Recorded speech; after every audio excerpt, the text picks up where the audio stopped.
Както всяка година на 2 юни се прекланяме пред паметта на загиналите за свободата на България. С вой на сирени и мълчание, точно в 12 часа сведохме глави в знак на почит. Вие сте с централните новини на Българската национална телевизия.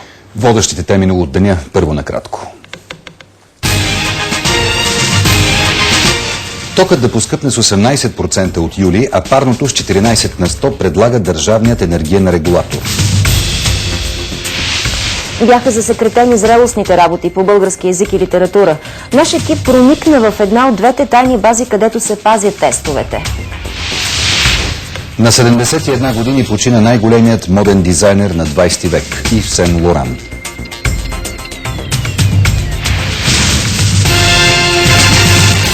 Най-голямото поскъпване на тока и парното за последните 6 години ни очаква от юли. Държавната комисия за енергийно и водно регулиране предлага цената на електроенергията за бита да се увеличи с 18%, а тази на парното с 14 на 100.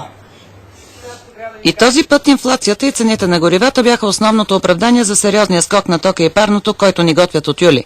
Токът не само ще поскъпне драстично, но за първи път ще и с различни цени в различните области на страната. Най-скъпо с 3 стотинки повече за киловатт-час ще плащат абонатите на ЕОН в североизточна България. За абонатите на ЧЕЗ и ИВН поскъпването от юли ще е с 2 стотинки на киловатт-час. Въпреки че получават по-голямо увеличение, отколкото поискаха, и трите електроразпределителни дружества не са доволни. И ние като колегите от ЧЕЗ и ИВН също установихме, че сте ни съкратили разходите. Затова искам да предупредя, че абонатите ни не трябва да разчитат на подобряване на качеството на услугата. В цената на топлото от юли пък е включено дори предстоящото поскъпване на природния газ на 3 пъти с по 12%. Което считаме, че по прогнози ще бъде увеличението от 1 юли, от 1 октомври и от 1 януари до края на зимата. С новото увеличение цената на парното става почти колкото нощната тарифа на тока. Топлото все пак ще остане по-евтино, за да не избягат и най-верните абонати на топлофикациите, което им гарантира сигурен фалит, обясни Шушулов.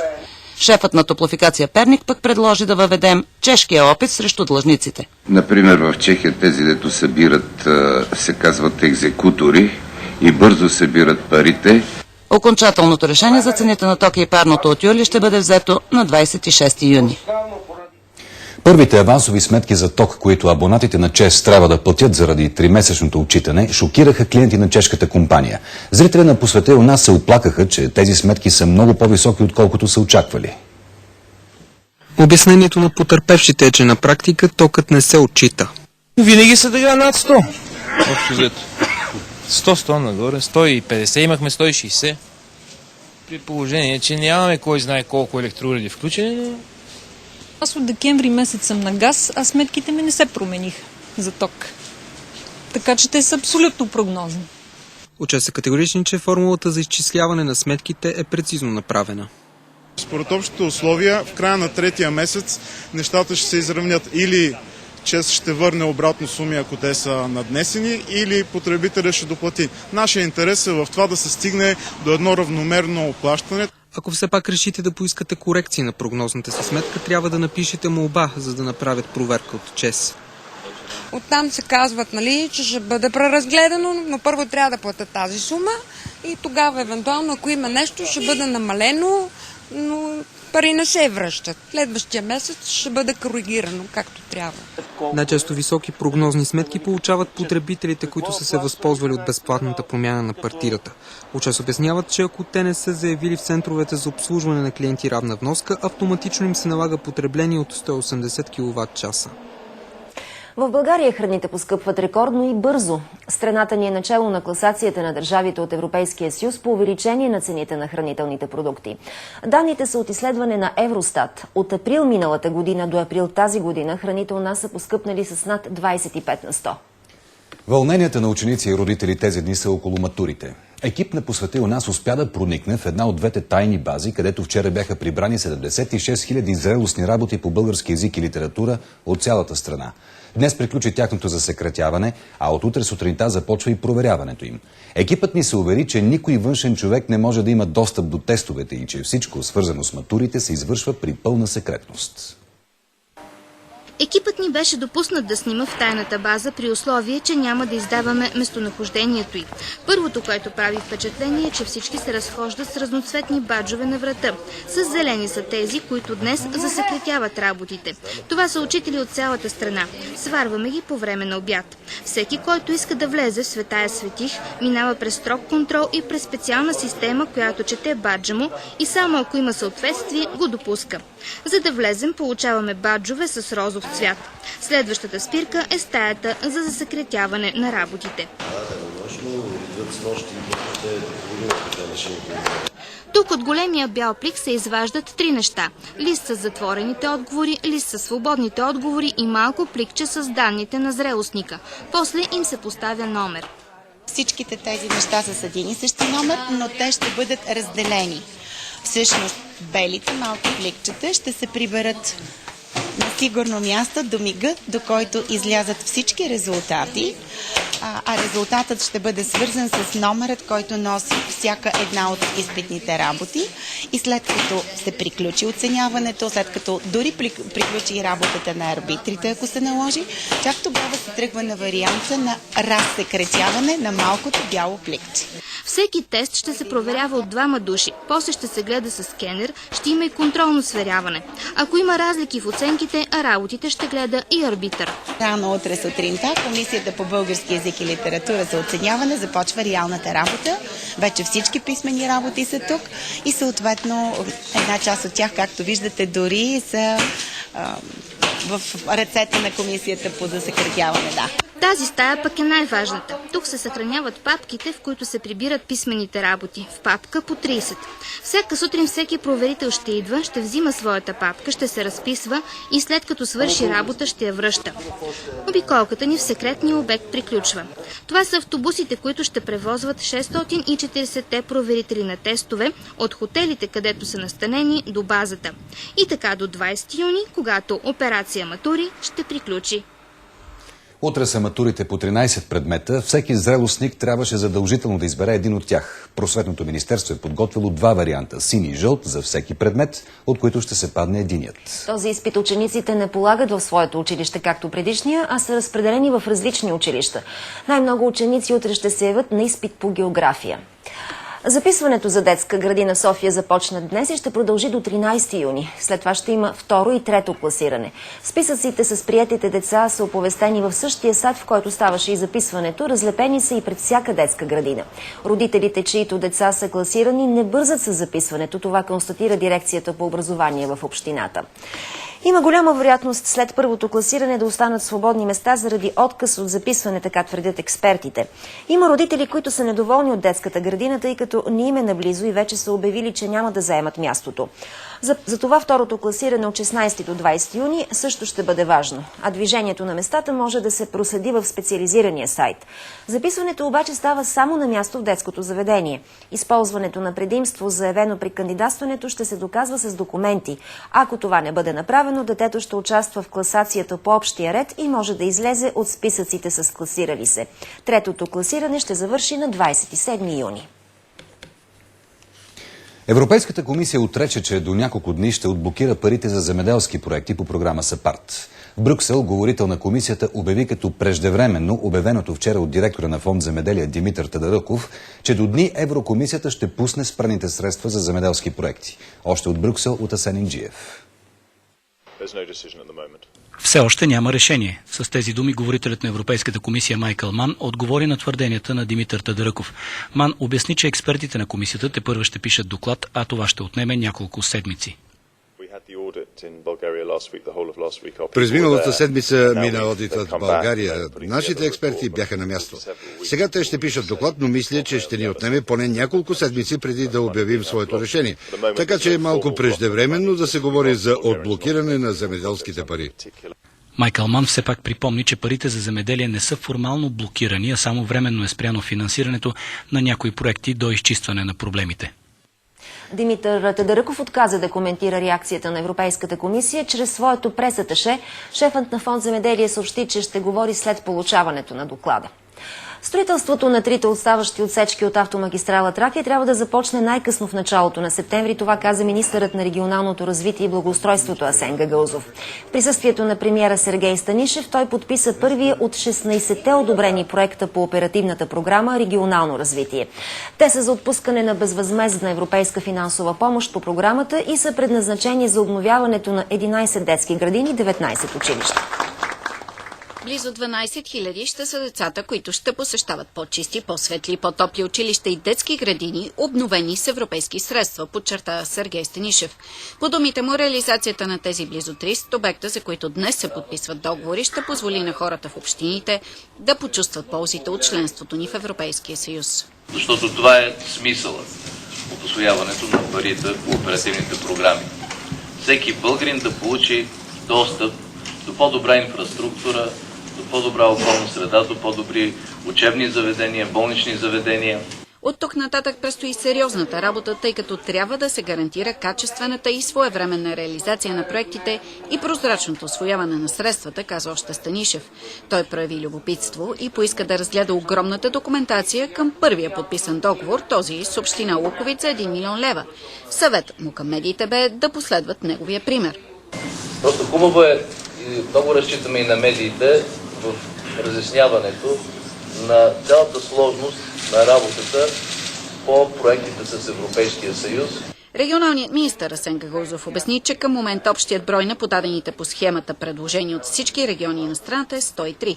В сряда ще бъдат подписани нови 16 договора за проекти по оперативната програма за общинска пътна инфраструктура с 16 общини. Всеки един от проектите е на стойност около 5 милиона лева. До 2010 година трябва да приключи изграждането на пречиствателни станции в по-големите населени места по българското Черноморие, което може да привлече повече платежоспособни туристи. Това каза екоминистърът Джевдет Чакъров при откриването на конференция за парите в туризма. Той призова за по-голяма активност кметовете. До момента най-активни са средните и малките общини, но изграждането на пречиствателни съоръжения, според министър Чакъров, зависи от големите черноморски общини. Най-сериозен е проблемът с пречиствателната станция в Златни пясъци, която се нуждае от разширение и реконструкция. Осигурен е терен, предвидени с 8 милиона лева, до момента обаче общината не е представила проект. Искам активност от страна на общините, но това се отнася и за община Бяла, за Долен Чифлик, за всички общини, за Шабла, за Каварна, за Балчик. Всеки момент в екологичното министерство очакват проектите за изграждане на пречиствателни станции в Слънчев бряг, Несебър и Царево. Ако те дойдат на време и са добре обосновани, пари за пречиствателни съоръжения има, подчерта министър Чакъров. Само по оперативната програма «Околна среда», която включва строителство във водния сектор, финансовата рамка е за 1 800 милиона евро. По предприсъединителната програма ИСПА България ще усвои всички пари до последното евро, предвидени за пречиствателни станции. Категоричен беше министър Чакъров. От Националния борд по туризъм днес обещаха да направят списък, в който да разграничат истински екологичните фирми у нас от рекетьорите, които се опитват да злоупотребят с инвестиционни екопроекти. Ние отваряме книга за екологичните организации, в която вие може да получите информация къде, какъв рекет е бил направен и коя организация с какво е помогнала на място да бъде по-екологично. Гергов призова всички, които имат информация за фирми с фалшиви еконамерения, да се обръщат към Националния борд по туризъм.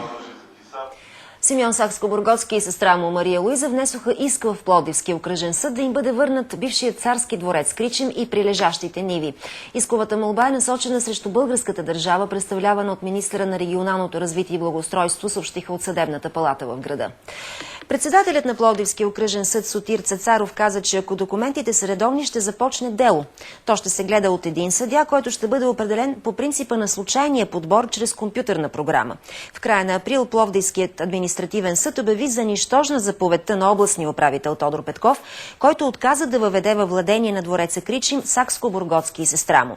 По делото бяха назначени експерти, които установиха, че липсва идентичност на имотите, вписани в нотариалния акт на наследниците на цар Борис III, Симеон и Мария Луиза и съществуващите в момента постройки и земи.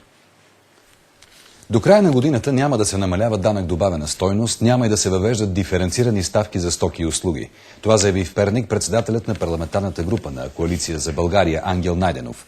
В Миньорския град той обяви, че вече е готов проектът за промени в закона за МВР. В разговор между Найденов и вътрешния министър Михаил Миков е станало ясно, че законопроектът ще бъде внесен още тази седмица в Народното събрание. И твърда решимостта ни да не допуснем обсъждането на законопроекта за Министерството на вътрешните работи да бъде бламирано от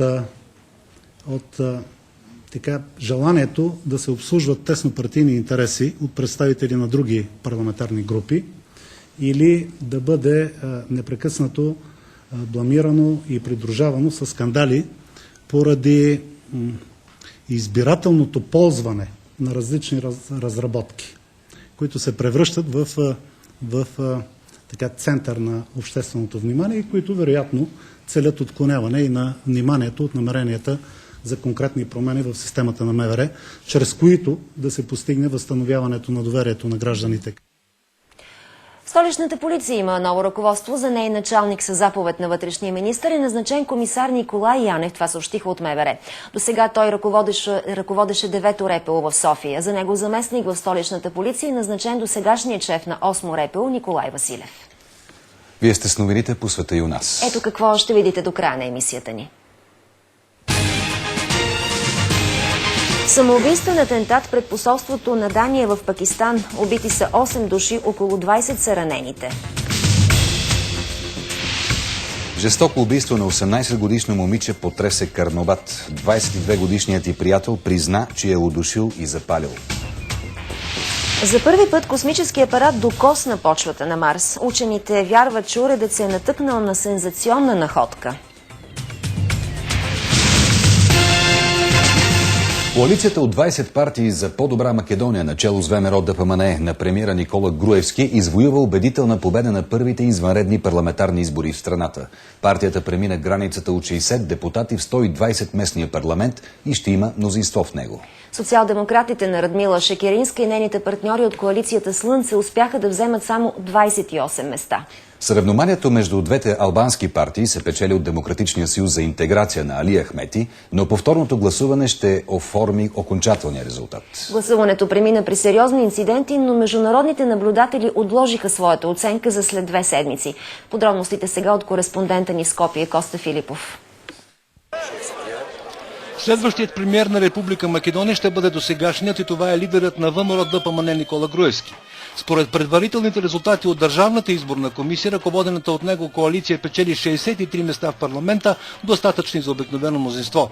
Гласовете дадени за Груевски са двойно повече от тези за коалицията на социал-демократите Слънце, които ще имат 28 места. Груевски обяви победата си рано тази сутрин и се включи в тържествата на своите симпатизанти на централния площад в Скопие, обещавайки им възраждането на Македония да продължи. Изборният ден беше белязан с сериозни инциденти, при които имаше и човешка жертва. Нарушенията на процедурите бяха много. Шетам од школа на школа, кај што сум гласала секогаш ме нема во списокот. Одам во другото школа. Меѓутоа и тука вика дека ги нема луѓето. Што се на Џон Кенеди зградите.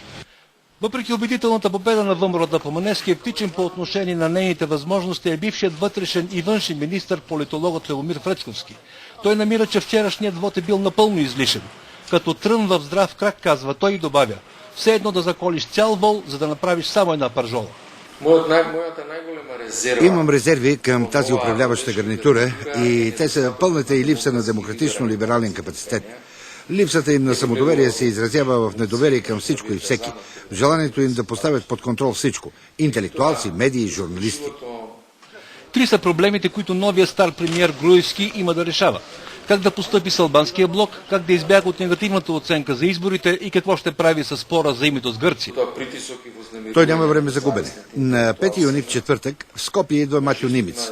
Но не за поредните консултации, а с ново предложение за името. Кутията отново се отваря. Извънредният вод на практика повтори този от преди 2 години, но с малка, но съществена разлика. Първите извънредни парламентарни избори в Македония не донесоха никаква промяна в състава на събранието. Старите парламентарни играчи остават се същите. Ново е само съотношението между тях. И най-важното, ВМРО ДПМН постигна своята политическа цел да има обикновено парламентарно мнозинство от най-малко 61 пратеници. Международните наблюдатели днес спестиха крайната оценка на властите в Скопие и я отложиха за след 2 седмици. Но хората не. Ovo je nenormalno. Koja demokratija? Nikako. Още коментари за ситуацията в Македония в късните новини, веднага след филма от рубриката БНТ представя. Атентатор-самоубиец се взриви пред посолството на Дания в Пакистан. Убити са 8 души, около 20 са ранени. Нападението срещу мисията на Копенхаген предизвика затягане на контрола край други представителства в пакистанската столица Исламабад. Норвегия временно закри посолството си там. Силен гръм и помитаща взривна вълна за секунди промениха пейзажа край датското посолство в Исламабад. Експлозията на кола, превърната в бомба, уби и рани минувачи в дипломатическата зона. Пострадаха 2 сгради, изпочупени са автомобили. Датското посолство се отърва с повредена фасада. Седяхме в нашия офис, когато взривът избухна. Всички пострадахме. Офисът ни се срути. В отцепения район паниката се смесила с усилията да се помогне на пострадалите. Исках да помогна на най-тежко ранените. Успяхме да натоварим 5 души в коли и да ги изпратим в болница. Неизвестните около взрива са много. Кой го е организирал, кой поема отговорност за него и защо експлозията става точно сега. Но целта на нападението не буди изненада. След бурното недоволство от публикуваните карикатури на пророка Мохамед в датската преса, Копенхаген намали до минимум персонала на посолството си в Исламабад. Датският премиер осъди днешното нападение като мерзко, а Норвегия предпочете без много шум временно да закрие мисията си в пакистанската столица. Китайските власти забраниха злоупотребата с алкохол, наркотиците, оръжията и шествията на чужденците, които възнамеряват да посетят страната по време на Олимпийските игри. Около 500 000 души се очаква да пътуват до Пекин между 8 и 24 август. Китайските власти ще отказват виза на всеки, за когото заподозрат, че е заплаха за сигурността. Сега още новини от света. Стотици хора участваха в Кайро в поход срещу глада. Близо 40% от египтяните живеят под международно определената граница на бедността от $2 на ден. От началото на годината оризът, олиото и други основни хранителни продукти поскъпнаха почти двойно. Хората се редят с часове за хляб, субсидиран от държавата, който, макар и безвкусен, струва по-малко от 1 американски цент. 10 000 декара са обхванати от горски пожари в Северна Швеция. Все още не е установена причината за избухването на пламъците. Спасителни екипи започнаха да евакуират хората от населените места, застрашени от огнената стихия. Заради топлото време, пожари може да възникнат и в други райони на Швеция. Голям пожар унищожи частично павилиони на филмовата компания Universal в Лос-Анджелис. Повече от 400 пожарникари се бориха с пламъците, тръгнали от звукозаписно студио. Пострадали са прочутата кула от филма «Завръщане в бъдещето», както и склад с над 40 000 видеокасети. 10 огнеборци са леко ранени. Връщаме се у нас едно жестоко престъпление и бързо разкритие. 18-годишна момиче от Карнобат е било удушено и изгорено. Тялото е открито случайно в крайпътна канавка. Мария Добрева е била обявена за общодържавно издирване на 26 май, след като не се прибрала вкъщи през нощта. Днес убиецът, 22-годишният Владислав Янчев, е направил пълни самопризнания и е задържан за 72 часа. Малко след полунощ на 27 май Мария Добрева се прибрала вкъщи и излязла на двора, където трябвало да изчака приятеля си, 22-годишния Владислав Янчев, за да изяснят взаимоотношенията си, съобщиха от полицията. Срещата била оговорена, защото по-рано момичето заявило, че прекратява връзката им. От този момент 18-годишната Мария изчезва. В тази канавка на метри от пътя Карнобат-Сунгурларе Мария е намерила смъртта си. Тук тя е била докарана от Владислав и подпалена с бензин. След самопризнанията полицията е категорична. Значи просто няма аналог в бургаската полиция към настоящия момент на такъв вид убийство. Имайки предвид и крехката възраст на извършителят. Той е само на 22 години. Комисар Едрев потвърди, че убийството не е планирано и е извършено в състояние на афект. Съседите разказаха, че Мария отдавна искала да скъса с Владислав, който бил много ревнив. Те казаха още, че Мария била безпроблемно дете и отлична ученичка. Едно време хората си крадяли булки за жени, а пък сега ги крадат да ги убиват. Днес родителите са поискали ДНК експертиза. Само сестричката е познала златния медальон и пръстена на кака си, която щяла да бъде абитуриентка следващата година. Пети ден продължава издирването на 7-годишната Атидже от Белица. Знаете, тя изчезна след като пияният и баща катастрофира край река Глазне. Полицаи, пожарникари, доброволци и специалисти от гражданска защита са претърсили 80 км по течението на реката. Семейството на Атидже обаче не вярва, че детето е паднало там. След инцидента, семейството на Атидже е потънало в мъка по изчезналото дете. Показаха ни снимка на момичето с надеждата някой да я види по телевизията и да им се обади. Детето ми е живо. Детето е отвлечено. Това е и никой не търси в правилната посока. Това е истината. От полицията в Разлог заявиха, че оперативната информация, събрана по случая, води само до една версия. Има вече твърда версия за нас. Детето е било в колата и детето е паднало непосредствено от прозорци на колата в реката. Алпинисти от гражданска защита от Благоевград и София продължават да търсят с лодка детето по реката. Те разказаха, че теренът е доста тежък заради скалистия бряг. Проблем създава самата специфика на нещастния случай. Паднал човек в бърза река. Това е голям проблем за издирване на този човек в реката. Издирването на 7-годишната Атидже от Белица ще продължи докато бъде намерена, казаха от полицията в Разлог. Преди час Софийският окръжен съд освободи от ареста митническия инспектор Цонко Савов, който беше задържан в петък и обвинен от прокуратурата в контрабанда на акцизни стоки и притежание на имущество, придобито по престъпен начин. Съдът счете, че няма доказателства Савов да е извършил престъпленията, в които е обвинен. В момента се гледат мерките за неотклонение на другите двама митничари, които бяха задържани в петък. Това са Ненко Ненов и Божидар Герасимов.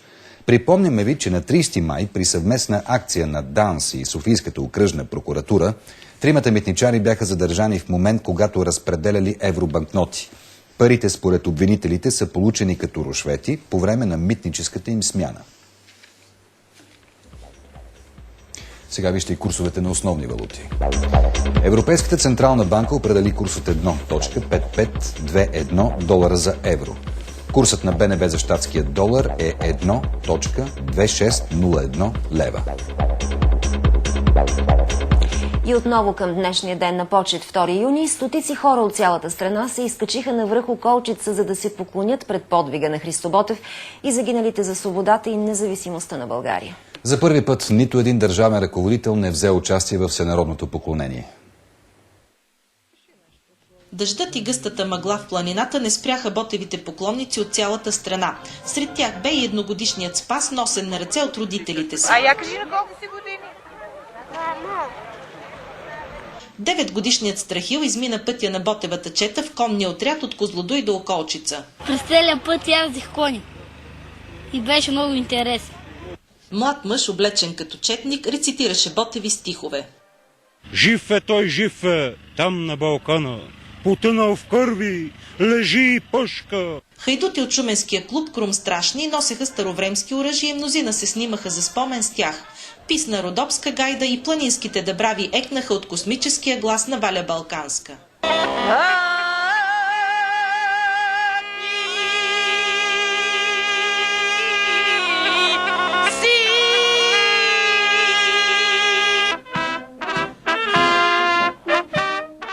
Денят на Ботев и загиналите за свободата на България беше отбелязан и с поклонение пред братската могила в Борисовата градина в София. Млади и възрастни почетоха паметта на героите, като си припомниха Ботевите песни и стихове. Споменът за героя, чиято смърт се чества като подвиг и празник на надеждата за идните поколения, доведе тук хора от цяла София, за да се поклонят пред храбростта на загиналите за свободата на България. Ботев е символ на националното ни достоинство, споделят развълнувано възрастните, а по-младите обещават да следват завета му и да бъдат истински патриоти. Да бъдеш българин означава винаги да посрещаш трудностите с гордо вдигната глава, а не да гледаш само как си купиш скъпата кола, до тебе да е готината жена и вече можеш да кажеш да, аз съм българин. Да отдадем на Ботев необходимата почит, това означава да се стегнем и наистина да бъдем истински българи всеки ден, не само днес.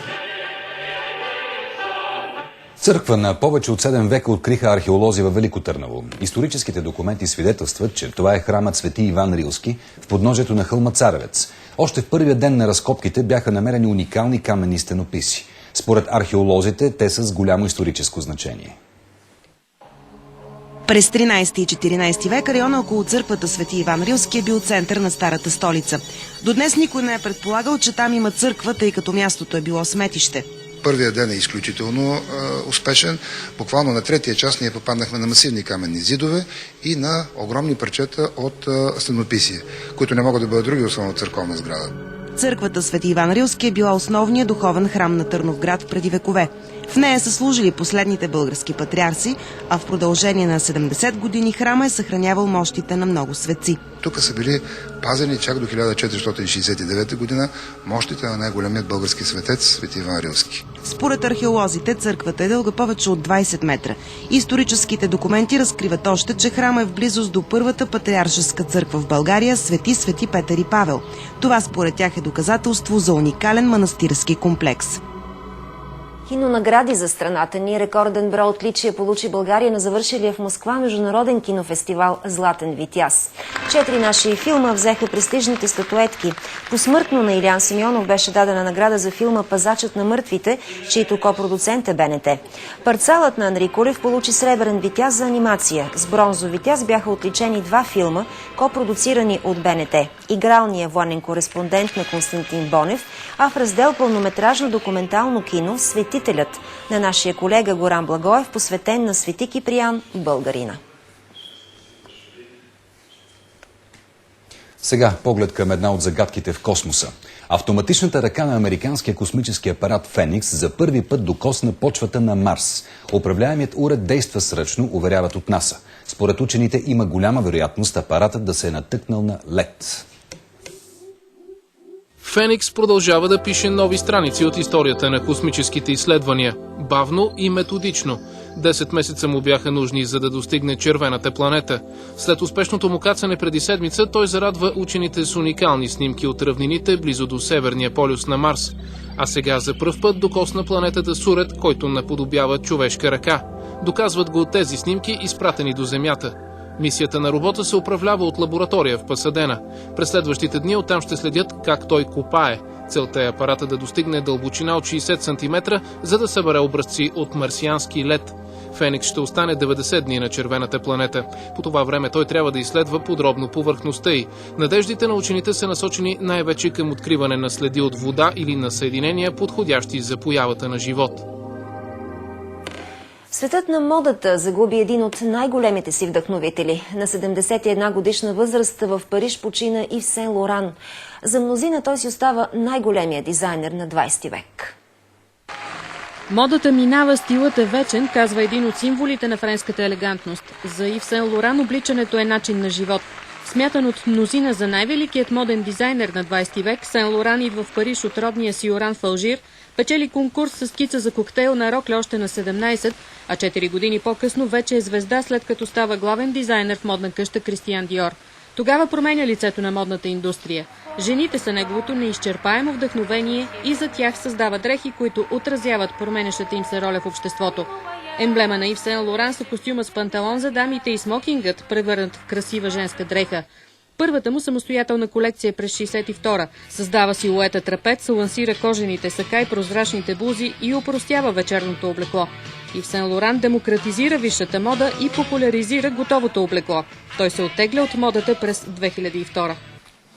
Имах щастието на 18 години да стана асистент на Кристиан Диор, да го наследя на 21 и да срещна успеха още с първата си колекция. Ив Сен Лоран е носител на френския орден на почетния легион и е първият моделиер, на когото при живе е посветена изложба в Ню-Йоркския музей Метрополитен. Такива бяха новините до този час. След БНТ такси вижте прогнозата за времето и спортните новини. От екипа ни приятна и спокойна вечер. Приятна вечер.